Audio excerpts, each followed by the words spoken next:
السلام علیکم پیارے دوستوں، امید ہے کہ آپ سب خیریت سے ہوں گے۔ ہم آپ کے لیے ایک اور اہم ویڈیو لے کر حاضر ہوئے ہیں۔ ویڈیو کا عنوان ہے کیا قرب قیامت خانہ کعبہ کو گرا دیا جائے گا؟ تو دوستوں ویڈیو شروع کرتے ہیں۔ البتہ حدیث میں آتا ہے رسول اللہ صلی اللہ علیہ وسلم نے فرمایا کہ قرب قیامت میں بیت اللہ کو ڈھا دیا جائے گا، اس میں اللہ اپنے گھر کی حفاظت نہیں کریں گے، کیونکہ جب قیامت آنے والی ہے تو پھر بیت اللہ کی حفاظت کا فائدہ نہیں ہے، حج ویسے ہی ختم ہو جائے گا، لوگ کافر ہوں گے۔ حدیث میں آتا ہے کہ دیکھو وہاں تو ابرہا اتنا بڑا لشکر لے کر آیا تھا نا ہاتھیوں کا، بیت اللہ کو نہیں گرا سکا، لیکن قرب قیامت میں حدیث میں آتا ہے ایک کالا حبشی باریک پنڈلیوں والا چھوٹے قد کا آدمی وہ بیت اللہ کو گرائے گا، یعنی ایک کمزور ترین آدمی اتنا طاقتور ہو جائے گا بیت اللہ گرا دے گا آگے، کیونکہ قرب قیامت ہوگی دنیا میں فساد ہوگا۔ تو جب تک قیامت نہیں آتی یا قیامت قریب نہیں ہوتی اللہ اپنے گھر کی حفاظت کرتے رہیں گے، اب بھی کر رہے ہیں۔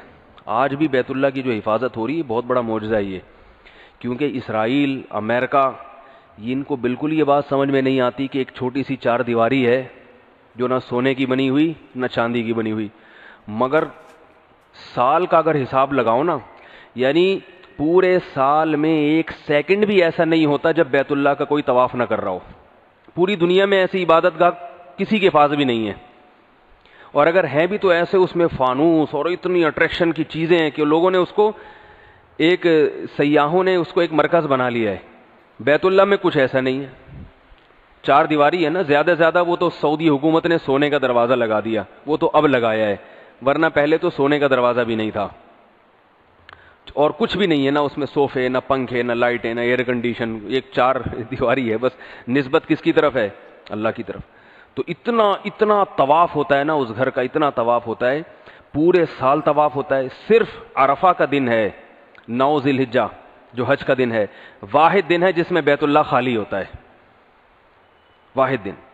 اور پھر سب سے زیادہ جو طواف ہوتا ہے بیت اللہ کا وہ حج کے یعنی بقرعید کے 3 دنوں میں ہوتا ہے، کیونکہ یہ طواف زیارت ہے نا جو اصل طواف ہے، جو حج کا دوسرا سب سے بڑا رکن ہے طواف زیارت، اس میں تو ایک یعنی آپ کبھی دیکھیں اس کی ویڈیو دیکھیں اگر اللہ آپ کو توفیق دے، ہم نے تو اپنی آنکھوں سے دیکھا ہے، وہاں جب پل سے نیچے کھڑے ہو کر دیکھتے ہیں تو ایسے لگتا ہے جیسے شہد کی مکھیوں کا چھتا ہے، پاؤں رکھنے کی جگہ نہیں ہوتی، لیکن ہر آدمی کی خواہش ہوتی ہے میں اپنا طواف مکمل کر لوں۔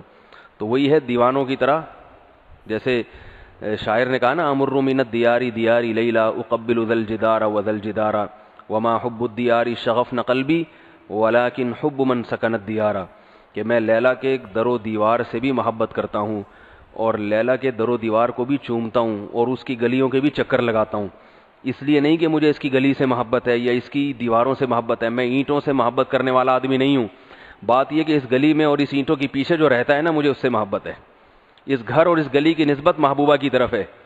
تو انسان کو جس سے محبت ہوتی ہے اس کی گلی سے، اس کے در و دیوار سے، اس کی ایک ایک چیز سے محبت ہو جاتی ہے۔ سمجھ رہے ہیں بات کو کہ نہیں سمجھ رہے؟ تو یہ جو گھر ہے نا یہ چار دیواری، اس میں کوئی اٹریکشن کی چیز نہیں ہے، لیکن اس کی نسبت کس کی طرف ہے؟ اللہ نے اس کو اپنا گھر قرار دے دیا، میرا ہے یہ، حالانکہ بنایا بھی انسانوں نے، ابراہیم علیہ السلام تو انسان تھے، بنایا بھی اسی مٹی سے جس سے ہمارے گھر بنتے ہیں، بلکہ ہمارے گھر میں جو بنتے ہیں وہ ذرا اعلیٰ قسم کی سیمنٹ بجری سے بنتے ہیں، وہ تو ایسی مٹی سے بنا دیا، نسبت کس کی طرف کر دی؟ اپنی طرف۔ تو بس نسبت اللہ نے اپنی طرف کر دی ہے تو اب اللہ اس کی حفاظت کر رہا ہے۔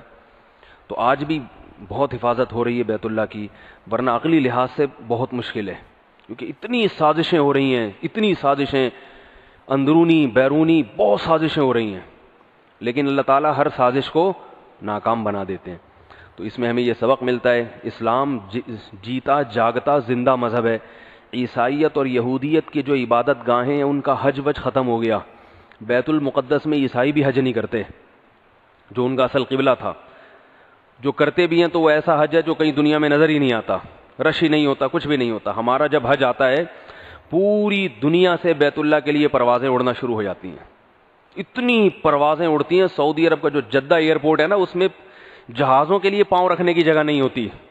وہ جو ابراہیم علیہ السلام نے ندا لگائی تھی نا وَأَذِّن فِي النَّاسِ بِالْحَجِّ يَأْتُوكَ رِجَالًا وَعَلَىٰ كُلِّ ضَامِرٍ اللہ نے حضرت ابراہیم کو کہا تھا اس ریگستان میں اور اس بیابان میں ایک چار دیواری بناؤ، کھانے کو روٹی نہیں ہے، اس ایک بچہ اور اس کی ماں حضرت ہاجرہ، ان دو کے علاوہ تیسرا کوئی بندہ نہیں ہے یہاں پہ، اور کوئی بندہ آنا بھی نہیں چاہتا، لیکن کہا کہ آپ اعلان کر دو لوگوں میں حج کا کہ یہ اللہ کا گھر ہے، اس کی زیارت کریں۔ تو لوگ کیسے آئیں گے؟ یاتینا رجالا وعلی کل ضامر، لوگ پیدل بھی آئیں گے اس پہ۔ یہ تو اب جہازوں میں حج ہوتا ہے، پہلے تو پیدل حج ہوا کرتا تھا۔ امید کرتے ہیں آپ سب کو ویڈیو بہت پسند آیا ہوگا۔ ویڈیو کو لائک کر کے ضرور شیئر کریں۔ جزاک اللہ۔